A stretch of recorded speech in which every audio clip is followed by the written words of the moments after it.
Well, we have with us a special advisor to the President on Media and Publicity, Dr. Ruben Abati. You're welcome to Declan Abuja. Thank you. Well, let's begin with the subject, Amnesty. The recent bombings in Borno State, of course, seems to have made a whole mess of the peace offering. What don't you think? What happened in Borno State, in the village called Baga, it's a very unfortunate incident. Baga is in the northeasternmost part of the country, around the Lake Chad. It's a fishing community, and the security around there is governed by a multinational task force comprising Nigeria, Chad, Niger, the neighboring countries. But the details in terms of what exactly happened, there have been contradictory reports, but the president has been well briefed on this, and the president issued a statement ordering a probe into the incident. But clearly what it shows, it's not a setback for the attempt to ensure peace and security and stability in the troubled parts of the country. What it shows is, in fact, that task of ensuring peace and getting the terrorists, the insurgents to lay down arms, and for stability to return to that part of the country is an urgent task. That is what it shows. What it shows, well, by urgent, I mean that the task of ensuring peace is imperative, and that government is on the right track by trying to find a solution to the problem using different strategies. One of those strategies is the latest consideration of amnesty, of dialogue, for peaceful resolution of the challenge. But that is only one out of many options. The other options government has been working on, of course, is to ensure development in the affected areas through development issues such as infrastructure, providing education, engaging various stakeholders, collaborating with the state government, and all of these processes are ongoing.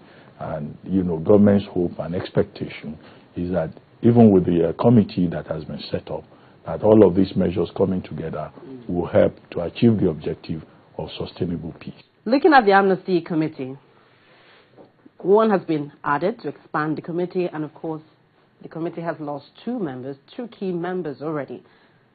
So we're wondering, what's the intention right now? Now, I do not see a setback. You said two persons have withdrawn from the committee, but don't forget that two committees were set up, one with 26 members, the other one with 17 members. And if you look at those committees, the persons that have been invited to come and make a contribution, these are persons of integrity, people who are knowledgeable, critical stakeholders, people with experience, people who in various ways have shown interest in helping to resolve the problem. The president has ordered a full probe into the latest killings, of course, that saw over 100 civilians killed and all of that. Now, a lot of people are also saying that they don't have confidence in these probes and interventions because we've seen that happen over time and nothing comes out of it. Whereas what we see right now is increased violence. The president has ordered a probe, and I think it is the right thing to do. Because if you look at the issue, there have been allegations that there were civilian casualties, allegations that, the insurgents used civilians as human shield, allegations that the insurgents were in fact responsible for the collateral damage because they had the sophisticated weaponry and they fired at will. So there have been many strands to the story. Even in terms of the casualty figures, there have been all kinds of figures. Some will say 26, some will say 187, some have quoted 172, some have quoted the 185. You yourself quoted your own figure, So all of that, therefore, means that there are details that are unknown, and you can only know those details through investigation, through a probe. The preliminary briefings that the president has received also indicates that there is need, to look deeper into this matter. And the statement issued by the president talked about rules of engagement, because the basic clamor out there is that, oh, maybe the security agents, maybe they did this, maybe they did that. But people should note also that this was a multinational joint task force involving many countries. So there are things that need to be unearthed, as part of the effort on the part of government to get to really know the truth of the matter. Anyway, let's look at the issue of corruption right now. The opposition is saying that the presidency hasn't handled this in the proper way. Who is saying so? The opposition. Which opposition? APC. Well, I've issued a statement. I'm sure you would have heard the leader. I've issued a statement on this subject saying that, look, the so-called opposition, they will say anything for the sake of politics. Even when the thing is an outright lie, they will say it just to discredit the government of the day, and particularly to discredit the president. You're saying the presidency has handled corruption very well. Well, I'm saying that the fight against corruption is something that has been taken very seriously by this administration. And only a few days ago, the president himself drew attention to a part of this during the transaction contract signing ceremony with the preferred bidders for the the successor companies to ACN. And he made the point that in the power sector, many of the various companies that came from outside, even from the United States, that participated in the bidding process, they pointed out that they were impressed by the transparency of the process. He also cited the example of the agriculture sector, which is one of the major areas of success for this administration. Before this administration came to power, the fertilizer scam and the tractor scam that used to occur in this country was a very serious one. But under this government, the middlemen who used to take part in that, who used to obstruct the access of farmers to fertilizer, they've been eliminated. The corruption, the middleman syndrome in terms of provision of fertilizer has been eliminated. Go to the ports, or just use the example of the Lagos port. There has been an improvement, in terms of operations at the ports, because this government, the first thing that it did was to streamline activities at the ports. And anybody who has used the ports in Nigeria will know that that's a major center of corruption. In the past, people used to refer to the port as, a toll gate.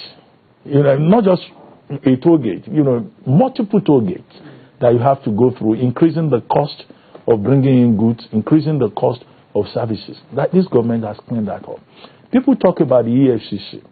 When this president assumed office, and there were a lot of complaints about the EFCC not doing this, the EFCC not doing that, this administration changed the leadership of the EFCC and further energized it. I keep quoting these statistics that last year, the EFCC had recorded more than 200 convictions. But nobody wants to talk about it because it doesn't fit into their paradigm, this cycle of negativity about what the government is doing on the issue of corruption. This same government brought out the scandal in the downstream sector about, fuel subsidy and all that. People have forgotten that it was when government decided that it was going to withdraw subsidy, that the whole story about what people were doing with the subsidy regime came to the fore. The fact that people would claim that they were going to bring in refined petroleum products, they will not have the vessel, and they will collect, they will not bring in any crude oil, and they will collect money from government for having done what they had not done. And that had been going on for years. But the moment this president said, this must stop, we must put an end to it, because the fuel subsidy regime is benefiting the rich, is benefiting cartels. That, we must make sure that it is the poor that is protected. The same Nigerians turned around and said, oh, no, this is not about corruption, this is about government wanting to punish the people. But the whole idea is to stop corruption. This same government signed the Freedom of Information Law, signed the bill into law, this same president. And hence this whole regime of transparency. There has never been another time like this in Nigerian history when Nigerians have been freer in questioning their government. Even when people do not, activate the freedom of information law procedurally. They hide under it to ask questions. And nobody has been intimidated for asking questions. And it is also that freedom that emboldens the opposition to say both that which is true and that which is false, and to turn falsehood and, to try to force it into truth and push it down the throat of their audiences. So, on the issue of corruption, a lot has been done, and this is what the president emphasized. It is this same government that set up the Oronsai Committee to rationalize, government departments, to avoid duplication, to avoid leakages, and to put an end to wastages in government. All those are channels of corruption, both at the institutional level and at the operational level that this government has been dealing with. And the president, when he spoke, said, yes, there are still issues of corruption, just as there are issues in other countries of the world too. But the truth of the matter is that when you have a problem, when you recognize the challenge, it is the courage that you bring to it to address it that matters. And this government is showing commitment in dealing with the issue. And many of these problems are inherited problems. But in just 2 years, this government is dealing with those problems. Either it is security or it is corruption. And I can tell you affirmatively. On the issues surrounding the presidency, of course, we have seen the war of words that it has been engaged with the opposition party. And we're wondering, all of this, is it necessary at this point in time when we have other issues? Opposition party says, no, 2015, you must go, you must do this. And the presidency is replying. And this back and forth, is it necessary at this point? Well, if you check, if you see opposition parties, I think you should identify the opposition parties. Well, of course. There are so many political parties in Nigeria, but the ones that have made abusing President Jonathan, trying to denigrate the office of the president is the ACN and the CPC. And in fact, there are persons in those two political parties who seem to make a living out of just abusing President Jonathan. I think that if they were to have an issue, with their wives at home, they will say, yes, it's President Jonathan that has caused this. I'm waiting for the day when they will issue such a press release that my wife did this to me and President Jonathan caused it. Because sometimes the attacks are ridiculous because they are not based on a foundation of truth. But I think their own understanding is that to be an opposition means to just keep abusing the principle. But my point is that, look, the presidency is an institution. It's not about one man. In a democracy, it is really the heart of democracy. The opposition, yes, can criticize government policies, can come forward with alternative ideas, can attack policy, can engage the government of the day at the level of ideas. Nobody quarrels with that. After all, there is freedom of expression, and in politics there is competition, there is contestation for power, for space, But these parties and their agents, they are not engaging at the level of ideas. They engage at the level of abuse. So they engage at the level of blame, okay? And all the time, they take on the person of the president and they abuse him, they call him names, they say all kinds of things. Is this a distraction for the president? How do you mean, whether it's a distraction or not? The business, that has not stopped the business of governance because the president remains focused. Okay? What comes in terms of the abuse, the blame from those quarters? I don't even want to use the word opposition. Let me be specific and say the ACN and the CPC. It's just noise. Okay? And that is not going to deter from President Jonathan from focusing on the task of delivering on every detail of the transformation agenda. And that is why you see that all the time, all he talks about is the assignment that Nigerians have given him, and what he's doing, to satisfy the expectations of Nigerians and to continue to serve Nigerians to the best of his ability. That is where he stands on this matter. Is he coming back in 2012? I think that, or rather 2015? I think that the people who ask the question, they are just hoping that they will ask the question one day and I would tell them what they think they want to hear. The question is he coming back in 2015? But I keep telling you that the position of the president is clear. the president has made it clear that 2015 has become a business for some people now. It's become an obsession. In fact, some people go and print posters, they put the name of the president, will issue statements and say, we know nothing about this. Some of them will even respond and say, it's freedom of expression. Okay, but the president has not yet made any announcement with regard to 2015, other than that to say that people should allow him to continue to work, that the time for that has not come. When he wants to address that issue, he will.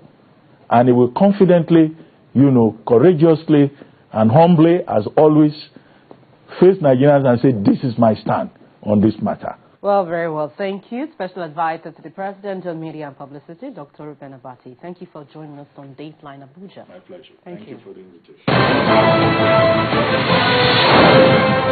And let's take another look at the Almajiri program by the presidency, one of the strategies employed to bring soccer to the north. Watch.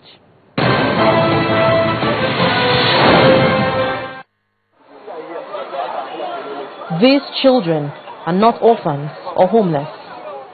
In northern Nigeria, they are popularly known as Almajiris. The children told Channels Television that on a routine basis,